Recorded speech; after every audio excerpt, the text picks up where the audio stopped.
We are considering this topic. How much time is needed to overcome stuttering? Some people tell us it takes approximately a week, while others say it might take a month or even longer. Some people say it takes several months or even a few years. What do you think is the correct answer? I think every case is individual. You can't set universal limits for everyone from the start, like saying you will all completely overcome stuttering at once, and not always. Performance sets time 2-3 weeks or in 2-3 months. It all ultimately depends on how well you will perform. To reinforce the required elements of the training program, not a treatment program. It's not about hypnosis programs, but rather the words you will learn. You will learn, you will reinforce something, and you will gradually unlearn. And each person has their own unique way of doing this. Learning is personal. Stuttering varies as we create speech blocks. Their individual level of learnability. Each person will have their own time frame, meaning different amounts of time to overcome stuttering or to minimize it as much as possible. To unlearn the use of speech blocks, because we create these speech blocks ourselves all the time. And with all the consequences that come with it, think less about it, be less afraid, and so on. The most correct answer: how much time do I approximately need to overcome stuttering? That's actually, it can vary. Maybe it's 2 weeks, maybe it's 2 months. It's individual for everyone. And the students who achieve the best results in this matter are the ones who set boundaries for themselves from the very beginning. More, meaning don't set short limits for yourself. I want to completely overcome stuttering there, in just a few days, or in a week, or in 2 weeks. Yes, those are not bad thoughts, but if they are fanatical too much, when a person hopes very much, then he might end up experiencing several speech blocks. What will be the pattern there in a week, in 2 weeks? And he will be upset with himself for wanting to relax, feel sad, and give up on it, but that's not necessary. In my experience, the people who achieved the best positive dynamics were those who initially set larger boundaries for themselves with some extra room. So they set themselves a period of a few months to really and thoroughly unlearn the habitual patterns of using speech blocks in their communication. To stop being afraid of the conversation partner as much as possible, to indeed feel less fear in any communication.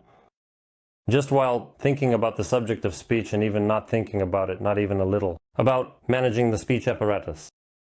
Maximum thinking in some difficult situations, yes, and that's actually before you want to say the word. Because when we actually speak, the most normal thing is really when we just know that we will say it, and we're not trying to keep track of it. We're not trying to control it. Because any mistake, even a conscious one, controlling the work of our speech apparatus, while speaking is some kind of unnatural action, meaning it's at an intermediate level. It's normal, it's adequate, it's necessary, yes, because it means you won't unlearn the stuttering that has been following you since birth for several years. And almost every day you experienced about 10, 20, 100, 200 blocks. But in the end, you need to reach a way of speaking where you primarily think only about the subject of your speech, and actually don't try to manage your speech apparatus in the moment of speaking, because that would be unnatural. Even if you don't stutter physically, yes, you'll still feel uncomfortable in any way. It's uncomfortable. You'll realize that you're doing something wrong. Are you different from normal people in some way, who in principle don't do that, who just want to say something and they say it? Yes. At first glance, you could say that these people speak on autopilot, automatically. When you realize that you start having thoughts like that about your speech, so then can you say that you speak freely? You speak naturally, you speak at a 5+, you do your job well. But if you have to control something, manage it for some reason, or keep track of it, or do conscious speech action somewhere, so that's not a 5, it's not a 5+, it's somewhere around a 4, maybe a 4+. Yes, it's better to sometimes speak without blocks, but in a conscious way, by managing the speech apparatus, this process. If you know and can do it normally, that's it. But you need to strive for that 5. And a good educational program is one where the entire system is initially geared towards achieving that. That's for that 5.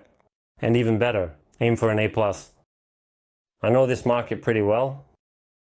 I know different methods, meaning what each person teaches, what their method is based on, how they position their method, and mostly I come across this thing. The methods teach you to either constantly monitor something for a reason or to constantly manage something. But they don't teach you how to unlearn that, how to work on speaking not at a 4 or a 4-, but at a 5, at an A+. You just don't think about any management at all. You just focus on reaching your maximum. Take a pause and understand how to say it. You first practice, right? So, you just don't think about any management at all. You just focus on reaching your maximum, take a pause and understand how to say it. You first practice, right? So you practice there for a few days, a few weeks. I retrained my own consciousness, my thinking, and understood how to say what I needed to say. And I just said it without any tension. Not thinking about managing the speech apparatus while speaking. So, unfortunately, most methods, are not designed for that. That's a downside, even if the speech happens without stuttering. It happens without stuttering. But at the same time, a person consciously managing their speech apparatus because of the fear that something might not work out for them. So stuttering isn't external, but it's internal. It sits within you, and sooner or later it will start to creep out little by little. So, in order not to feed the stuttering like a wild dog, or rather, not to water it like a plant, not to give it life, you need to cut off the light for him. And that means, first of all, not trying to improperly interfere at the moment of sound production. Don't try to improperly interfere in the moment of speech. If you're interfering, you can do it there. You can do this, so there. Think about how to say a certain phrase. And what emotions are you counting on? And what emotions do you want to express when you say this or that sentence? Think about how your conversation partner will respond. Your conversation partner will understand you, or they won't. Yes, that is, think about it. Think about absolutely normal things, like some kind of analysis. It's better for you to say this or that phrase, what you can count on, that you can ask yourself after a while, so you can also think in advance about the next question or the next answer. These are all normal thoughts. But not about thinking during speech, that is, to monitor your speech positions, to monitor your speech amplitudes. So normal people don't do that. You will never achieve normal free speech like that, to free thinking.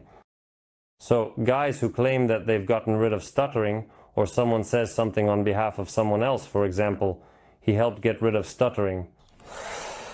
You really don't monitor your speech apparatus when you speak. Are you really not trying to control or interfere in the process of speech formation? Or is it still happening often to avoid getting stuck? If this is happening, then it's not the end yet. Yes, that can be a good start. It's a good positive dynamic, but it's not the end yet. But you can reach the end. The main thing is to see the goal. Yes, that is, it's about freedom of speech, free thinking. And to understand actually with what solutions, tools, techniques, knowledge, approaches, exercises, you can get closer to that goal.